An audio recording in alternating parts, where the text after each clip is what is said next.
Assalamualaikum warahmatullahi wabarakatuh. Apa kabar kalian semua? Semoga kalian dalam keadaan sehat ya. Nah, hari ini Ibu akan memberikan materi mengenai PPKN kelas 7 tentang perumusan Pancasila sebagai dasar negara. Baik, untuk KD-nya menganalisis proses perumusan dan penetapan Pancasila sebagai dasar negara. Tujuan pembelajarannya yang satu, dengan diberikan materi, peserta didik dapat memahami Pancasila sebagai dasar negara. Kedua, dengan diberikan materi, peserta didik dapat memahami pembentukan PPOPKI. Nah, yang pertama di sini kita lihat ada gambar burung Garuda. Di dadanya terdapat satu perisai. Perisai-perisai tersebut ada gambarnya. Nah, di situ melambangkan sila-sila dari Pancasila. Pastinya kalian semua mengetahui gambar burung Garuda adalah sebagai lambang dasar negara Indonesia. Nah, Pancasila sebagai dasar negara merupakan hasil perjuangan para pendiri negara. Nah, kita coba ingat kembali ya, apa saja sila-sila dari lima sila dari Pancasila tersebut. Coba kita sebutkan satu persatu. Pancasila: 1. Ketuhanan yang Maha Esa. 2. Kemanusiaan yang adil dan beradab. 3. Persatuan Indonesia. 4. Kerakyatan yang dipimpin oleh hikmat kebijaksanaan dalam permusyawaratan perwakilan. 5. Keadilan sosial bagi seluruh rakyat Indonesia. Nah, kelima sila tersebut tidak semerta-merta langsung dirumuskan. Nah, bagaimana para pendiri negara telah merumuskan dan menetapkan dasar negara? Hal itu dalam rangka menggapai cita-cita nasional sebagai bangsa yang merdeka, bersatu, berdaulat, adil, dan makmur. Nah, Pancasila sebagai dasar negara merupakan hasil perjuangan para pendiri negara. Nah, mereka adalah orang-orang yang berjuang untuk mendirikan bangsa dan negara Indonesia. Tidak melupakan sejarah perjuangan bangsa merupakan kewajiban seluruh rakyat Indonesia sebagai bangsa Indonesia. Merupakan sejarah perjuangan bangsa sama artinya dengan menghilangkan identitas bangsa Indonesia. Nah, untuk itu kita lihat para pendiri negara telah merumuskan dan menetapkan negara, hal itu dalam rangka menggapai cita-cita nasional sebagai bangsa yang merdeka, bersatu, berdaulat, adil, dan makmur. Dasar negara Pancasila berguna untuk mengantarkan kemerdekaan dan kejayaan bangsa Indonesia. Nah, dalam hal ini kalian akan mempelajari bagaimana sejarah dan nilai-nilai perumusan serta penetapan Pancasila sebagai dasar negara.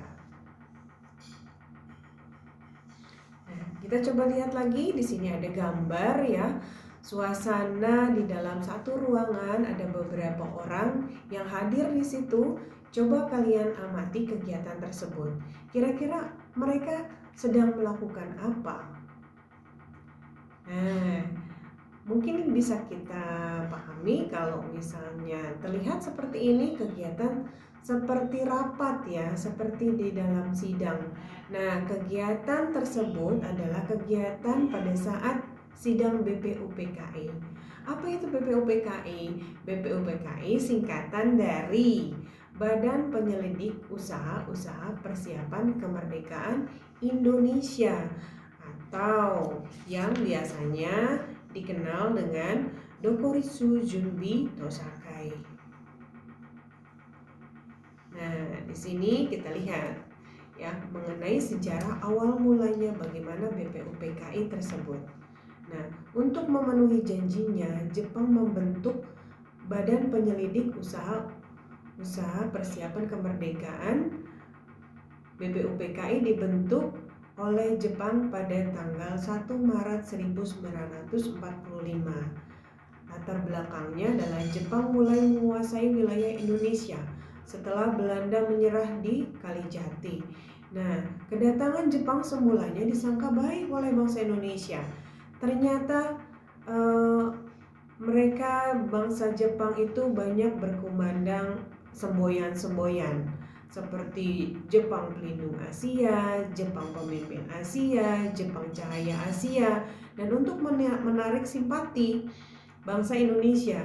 Nah, pada kenyataannya sejarah menunjukkan bahwa Jepang tidak berbeda dengan Belanda, yaitu meneruskan penjajahan atas bangsa Indonesia. Nah, pada saat kemenangan Jepang di Asia tidak bertahan lama, pihak sekutu, siapa itu pihak sekutu? Ada Inggris, ada Amerika, ada Belanda. Nah, melakukan serangan balasan. Satu persatu daerah yang dikuasai Jepang kembali ke tangan sekutu. Pada peringatan pembangunan Jawa Baru tanggal 1 Maret 1945, Jepang mengumumkan pembentukan Dokuritsu Junbi Tosakai yang sekarang kita sebut sebagai BPUPKI. Nah, janji Jepang untuk membentuk Badan Penyelidik Usaha-Usaha Persiapan Kemerdekaan BPUPKI dibentuk oleh Jepang pada tanggal 1 Maret. Nah, BPUPKI ini disahkan tanggal 29 April 1945 dengan ketuanya, ada ketua BPUPKI yaitu Dr. KRT Rajiman Widyodiningrat, dan wakilnya perwakilan dari Jepang ada Ichibamase Yoshio, dan dari Indonesia ada RP Suroso. Nah, anggota BPUPKI ini berjumlah 62 orang yang terdiri dari tokoh-tokoh bangsa Indonesia. Nah, 7 orangnya anggota perwakilan dari Jepang. BPUPKI mengadakan 2 kali sidang resmi dan sidang tidak resmi. Sidang resminya pada saat itu BPUPKI mengadakan sidang resmi yang pertama dilaksanakan tanggal 29 Mei sampai dengan 1 Juni 1945. Nah, di dalam sidang resmi yang pertama ini, sidang BPUPKI ini membahas tentang dasar negara. Artinya sudah mulai dibahas nih mengenai isi dari Pancasila. Lalu yang kedua, sidang kedua itu berlangsung pada tanggal 10 sampai dengan 17 Juli tahun 1945 dengan membahas rancangan Undang-Undang Dasar. Nah, berarti ada 2 yang dibahas. Sidang yang pertama membahas tentang dasar negara, sidang yang kedua membahas tentang rancangan Undang-Undang Dasar. Nah, pada pelaksanaan sidang tidak resmi ini dihadiri oleh 38 orang. Nah, kegiatan ini berlangsung di masa reses, artinya di masa sidang antar pertama dengan sidang yang kedua. Nah, tujuannya untuk membahas rancangan pembukaan Undang-Undang Dasar 1945. Kita lihat di sini pada pelaksanaan sidang tidak resmi dihadiri hanya 38 orang. Lalu berlangsung pada masa reses antara sidang pertama dengan sidang kedua.